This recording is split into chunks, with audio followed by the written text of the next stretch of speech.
The Broken Meeple, Season 3, Episode 4, recorded the 9th of May 2019.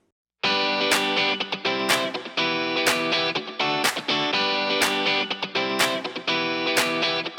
Broken Meeple Podcast, a show devoted to board games, card games, and the people who play them. Sit back and enjoy, and remember, it's only a game.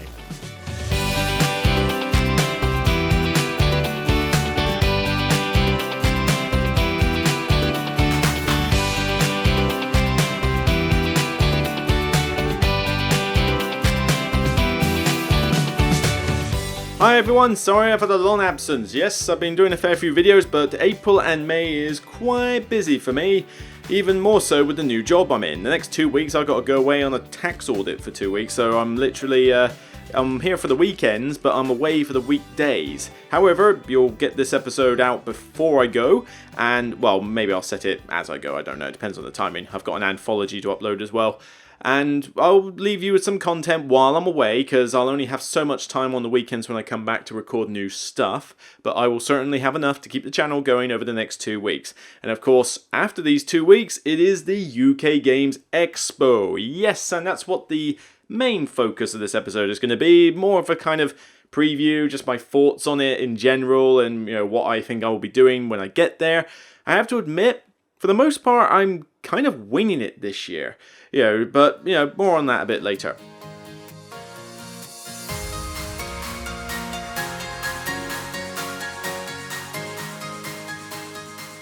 So first off, let's have a few games that I've been playing lately. Well, some of them are going to appear in the anthology, so I don't want to give away too much, but I'll try Museum if you're American, Museum if you're English. This is the new game that Vincent Dutrait has illustrated, which I swear that guy is a machine. Seriously, does this guy do anything but draw?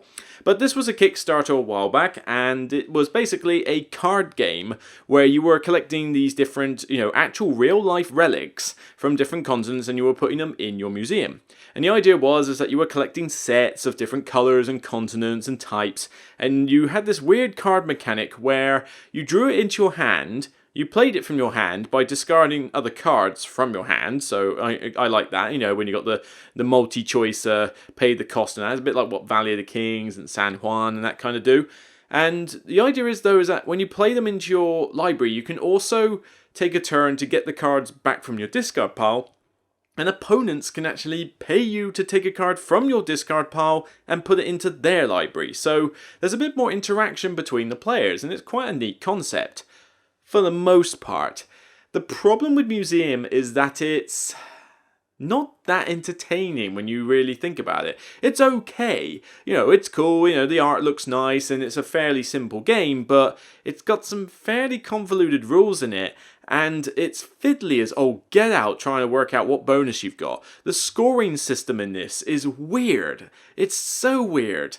You're supposed to line up your cards so that if the rooms are next to each other, they're part of the same bonus, and you've got bonuses for symbols and bonuses for colours, and it's nigh on impossible to tell what card is in what room when you put it on your little playmat. It's really, really fiddly. I would have a nightmare if I was owning this game and trying to teach it all the time.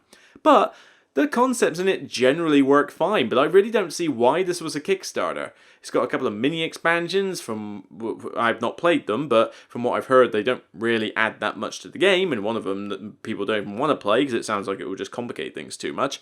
And after playing it a few times, I'm just like, yeah, it exists.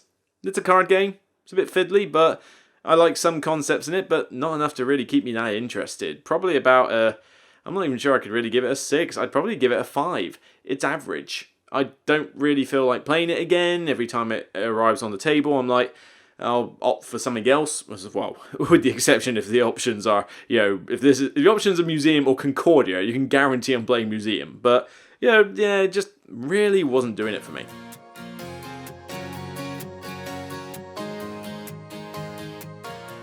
Another new game I've tried is Downfall. This is done by John Sinclair, and he's the same designer who basically did the Mystic Vale series, the series that I really like, and also the Edge of Darkness Kickstarter, which I'm in, and I cannot wait to play it, because two of my friends whose opinion I don't always don't always agree with, but I respect, have told me it's really, really good. So, you know, they got to play it in Canada, I think, in a convention when they were over there for the holidays. So, yeah, I'm looking forward to that one greatly. Downfall is another Kickstarter, I believe, but I completely never heard of this one. It just flew under my radar like no other. I should know when this designer is coming out with a game, but no, this one just completely surprised me. And so they bring this big box game, you know, about a post-apocalyptic scenario, kind of like Fallout meets resource gathering. No, it just seems like a sort of 4X version of Fallout, really. And you have a faction, a base, and what you're doing is that you're on this hex map. Yep, everything's about hexes. And you're gathering resources. You need food in order to feed your workers and colonies. You need metals and, you know, metals and oils and stuff in order to build airships for transportation and different buildings. And essentially you're trying to gain VP, you know, victory points as always, but you can do this in a variety of ways. You can go attack opponents, you can go, you know, do mass resource gathering, you can try and clean up the environmental fallout effects. There's a few different things you can do. And the main way it works is this interesting little, I don't know if I could call it a deck building mechanic. It's essentially a hand management system. You have a small deck of cards and it's tailored to your faction to begin with. And you draw 3 cards, I think it's 3 cards, from this set. Is it 3? Might be 4. And the idea is that you have this hand of cards and you choose one of them. And they have things like build or move or gather. You know, the types of actions that you can do. There's a big action, which is the main way you should do it. And a small action, like a minor action, which is something different to what else is on the card. But sometimes you just desperately need that action, even if it's a lesser version of it. You choose one, pass the rest along in the kind of drafting system. Then everybody resolves the card. Turn order usually doesn't matter, but there's a system in play for when it does, which is, you know, nice and easy. And the idea is that you are basically doing a 4X style game of survival in this Fallout world. When the cards get passed to you, you then do the same again. You draw 1 from your deck to add to the 3 you've been given, and then you pick 1 and then pass 3 on. So the idea is that your starting deck doesn't stay that way, because you're going to be passing other cards on and people are going to be passing cards on to you. So you actually find that at some point your deck is actually completely different to how it started. It could be made up predominantly of a certain type of action card. It is quite an ingenious way of doing it. Of course, trying to think about what you've actually got in that deck and what you can really use is kind of problematic. It's somewhat difficult to do that during a game. But all in all, the production quality is pretty good. It's got, you know, hexes, big airship models. Certainly it's got blinged up a bit during the Kickstarter, although the box doesn't seem big enough to actually hold everything, which is kind of weird. But, oh well, that's Kickstarters in a nutshell for you. And I kind of enjoyed this game. It's a bit long, particularly with 4 players. I felt that it just sort of dragged a bit, but we were learning the game, so there was that. And we certainly came across a couple of concepts that you really should be aware of when you play this. Firstly, it can be quite mean at times. You have the ability to really screw over players at times if they leave themselves like undefended or put themselves in a situation where you could really screw them, and yeah, you don't want to be one of those people who hates it when somebody wails on them, because I was doing it to a few people in the last game and certainly I could feel their pain. The other thing though is that the game really doesn't emphasize enough how important movement cards are. It was very easy to find that within like a short space of time, the movement cards were just gone from my deck and everything. I thought, well, I don't need to move right now, I'll pass those on and concentrate on these. And then by a quarter of the way through the game, everybody else had all the movement cards. And they turned out to be really, really useful. Like, movement was something you just could not do without. And I found that the grow and excavate actions were just constantly flooding back to me because nobody really wanted to play them. They're not that good. So there's a bit of a balance issue with some of the cards, and now that I go into it, when I go into it a second time, I'll be like, all right, fine, you know, I'll hang on to a couple of those cards and make certain I don't get screwed out of them. But the game doesn't hold your hand to make you realise this until you've played a game of it, and it really could have done with maybe some tips in that in the back of the book, or maybe some way to beef up those excavate cards, because really, people don't really pay much attention to them. The movement ones are just so useful, you know, to actually go out and get more stuff. It's kind of necessary. But all in all, the game was alright. I found it fine, probably about a 6. You know, I don't think I'm going to be seeking it out all the time, but if it hits the table and it's an option, I'll be like, yeah, you know what, I'll play a game of Downfall, it will be alright. And hopefully it will be quicker than the last time. Maybe it just needs less players. It does go up to 6. I was playing with 4.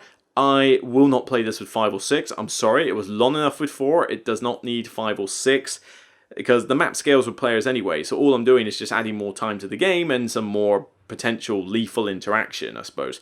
So it's not all bad, but yeah, you're going to be there for like a Twilight Imperium free-length game if you dare to try this with 6 players, particularly in your first game. So, Downfall, not bad, not fantastic.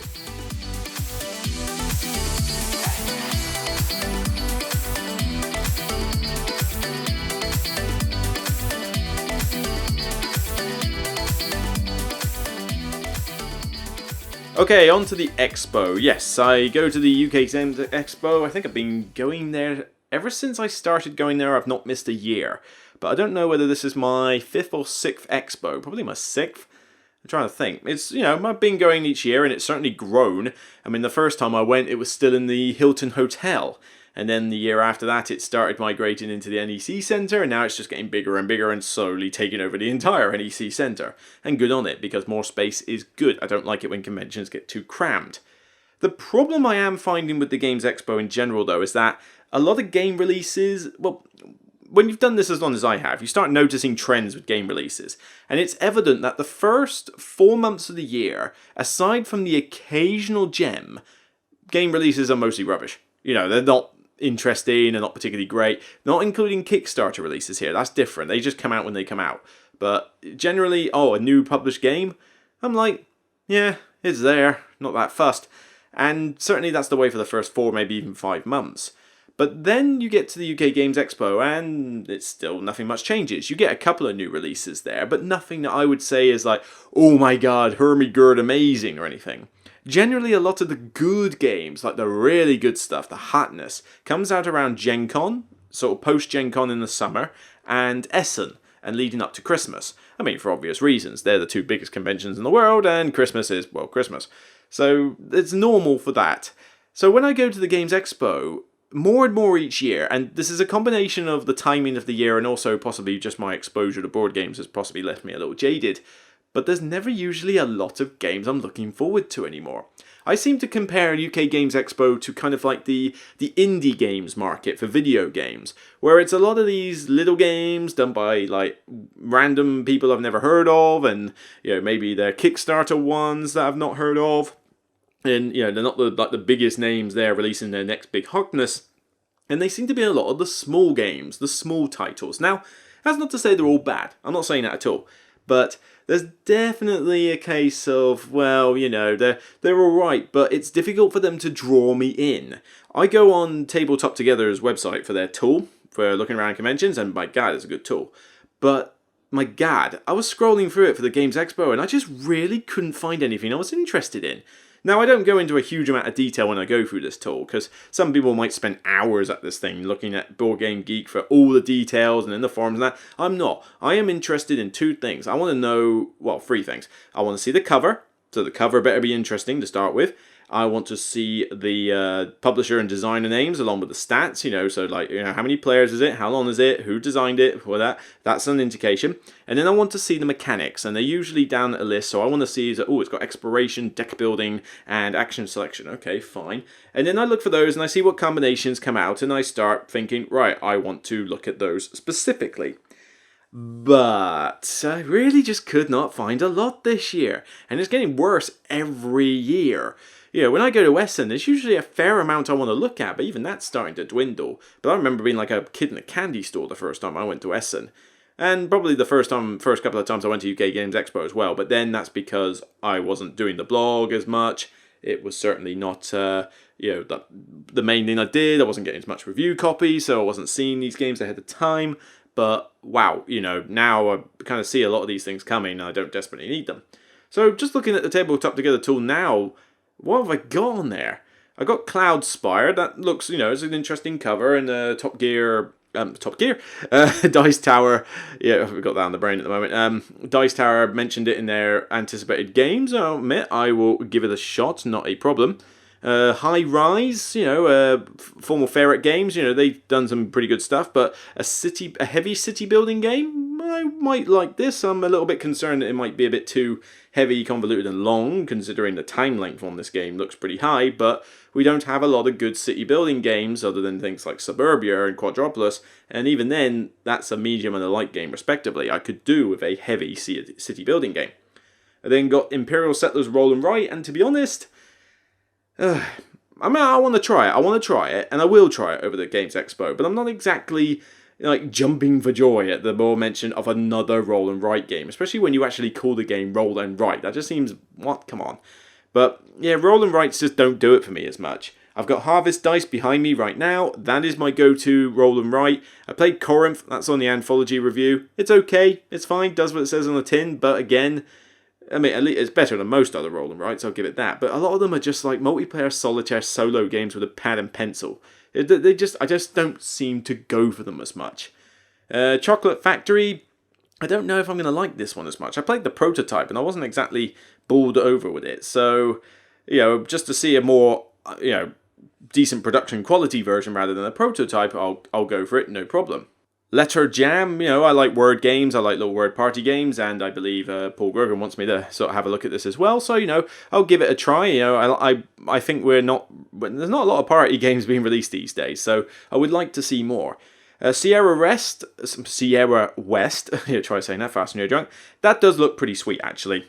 The whole idea of the overlapping cards and that seems like a cool mechanic, looks gorgeous, it looks very pretty and colourful, the cover is, wow. I want that cover on my wall. It looks such a beautiful cover. So that one I'm definitely hyped on seeing. Solar Storm, I don't know what that one's going to be like. Is that a cooperative game? It might. Yep, it is a cooperative game, so I do like looking at these. The cover looked good. That's about all I know, really. Sorcerer, well, a sort of Magic the Gathering style summoning deck, little card game. Well, in a giant box. I watched Z Garcia's review of it. Seemed okay, just looks a bit convoluted for what it is, and again, it's literally shuffle building with Magic the Gathering, so basically it's Smash Up versus Magic. That's kind of what it is. Not a huge amount to go there. And other than that, oh yes, and Empires of the North. Ignasti will be doing a demo of that, one of their new games coming from Portal. I'm looking forward to that as well. But other than that, there's really not a lot I had on the tool. There was a lot of games that I just passed over thinking, not heard of it, not interested, Kickstarter from way back when, that nobody has heard of and is only just coming out, and I don't know, there's just not a lot to get me that hyped. Now, I know that sounds a little bit, boring or, how depressing of you, but I do like going to the expo to find hidden gems, and usually that's what tends to happen. I go there, I try out the games I really want to try, some are good, some are bad, and then occasionally I'll just come across one and go, oh, I didn't see this on the tool, let's have a look. Ooh, this is nice, yes. And Harvest Dice was one of those, I'd never heard of it before, and then suddenly it's like, oh yeah, I want this game. And for £9 it was a pretty good steal. But that's not the main reason I go to the Games Expo. It's not just for games. I go there more for the social aspect. And kind of a bit like with Essen as well. When I go to the Games Expo, there are people I know from around the UK that will be there. I wander around with the t-shirt on. People sort of come up and say hi. Not as often as I would hope, but, certainly they do. And by all means, if you happen to be at the Expo and you want to say hi, just by all means, just come up and say hi. Fist bump, shake my hand, whatever, and just say how you are and how you're enjoying the convention. Honestly, I want to see you guys. I'll probably be helping out the Dice Tower, I hope, this time around again, as I usually do, so, I'll definitely be possibly on their stall. They always have a booth at the Games Expo, so I'm waiting for Tom to hurry and release the schedule so we can actually book some hours on there, but I hope he hasn't done it already and I've missed it, but I haven't seen it anywhere. So, yeah, I'm looking forward to stuff like that as well. Other than that, yes, I will. Oh, yes, I'm thinking maybe of entering an Arkham Horror session because the people who do Drawn to the Flame, the podcast, they do a very good podcast in the UK on Arkham Horror: The Living Card Game. I listen to them as well as what's the other one I listen to?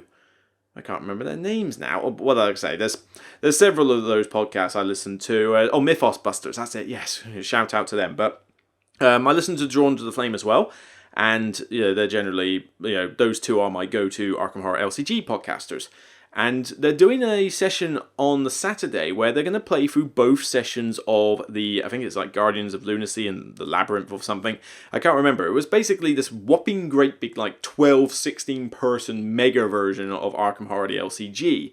It was 2 very special scenarios, but you had everybody in little groups and then they all came together at the end. You know, it's this weird thing. I've never had a chance to play it because I don't know that many people who play the game, and you need kind of like 12 to 16 people. This is really something that happens at a convention, not at your own table.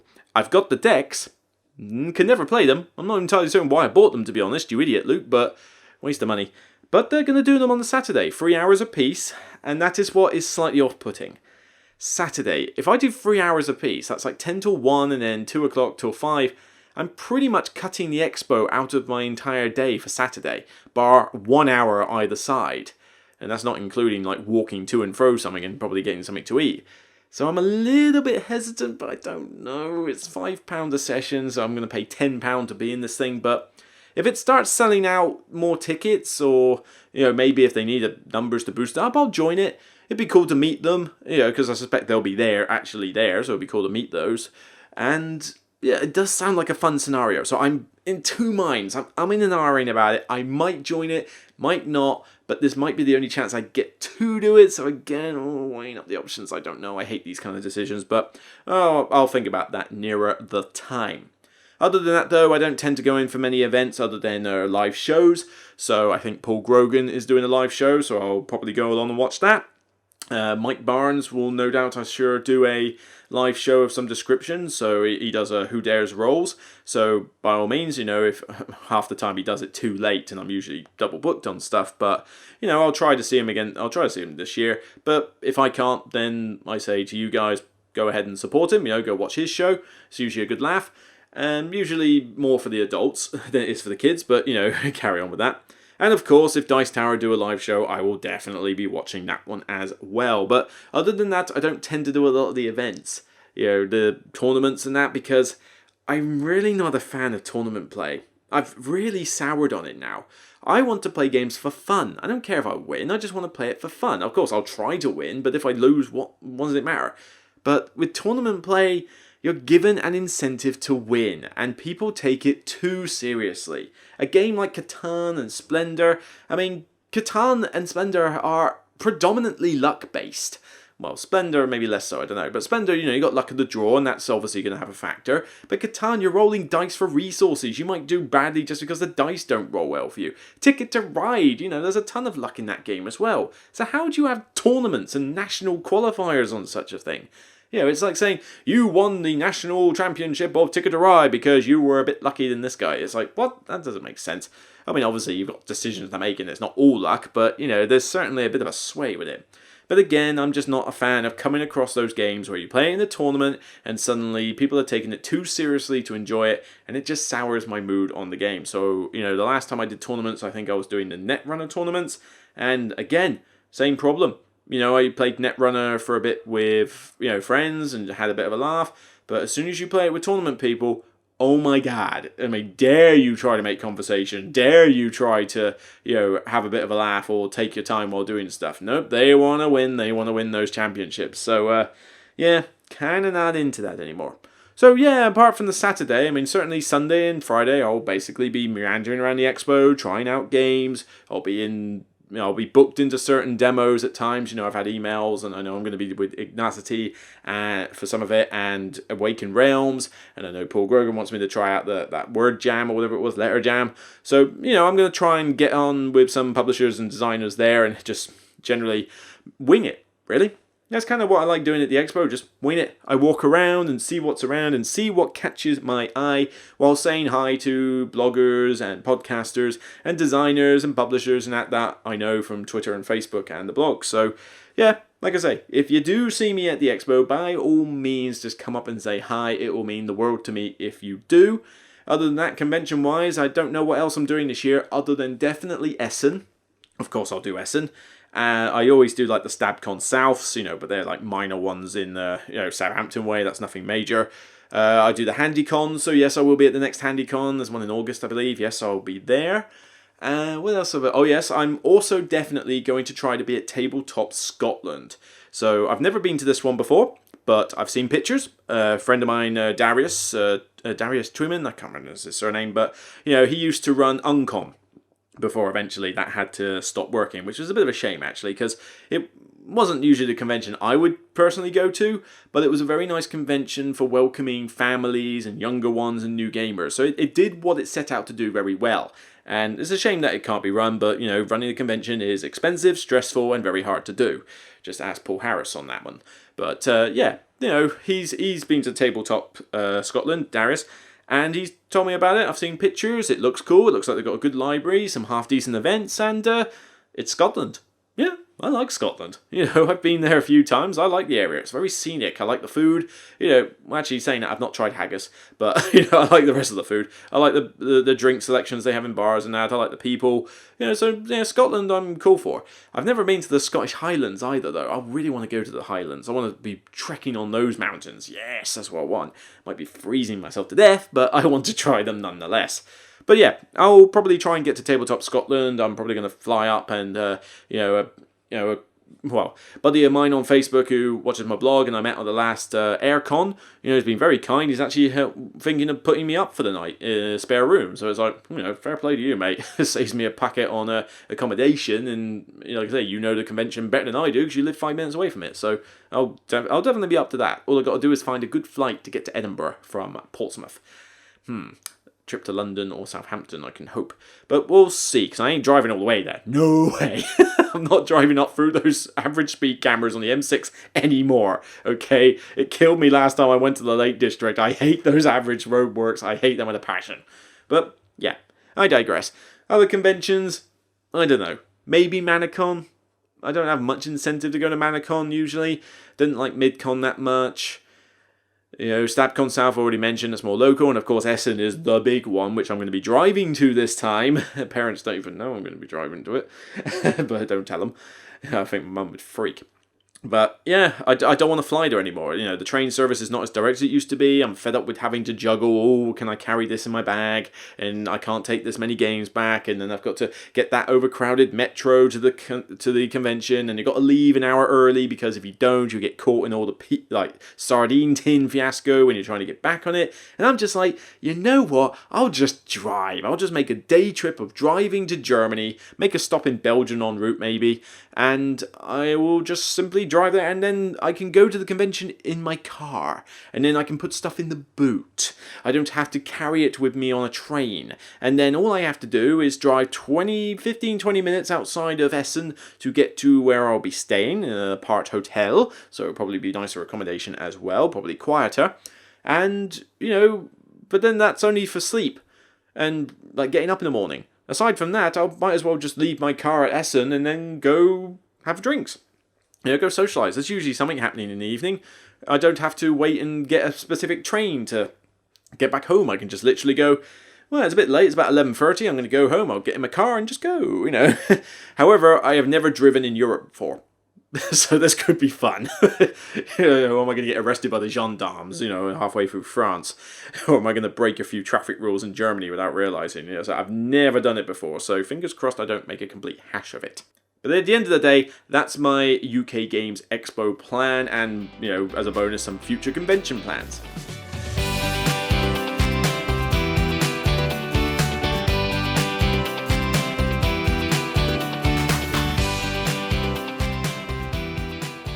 So there you go, that's kind of all I wanted to say for this episode, just to get out of the way. Like I say, I am going to try and do these more often, but the biggest problem I've got at the moment with this podcast is trying to think of stuff to talk about.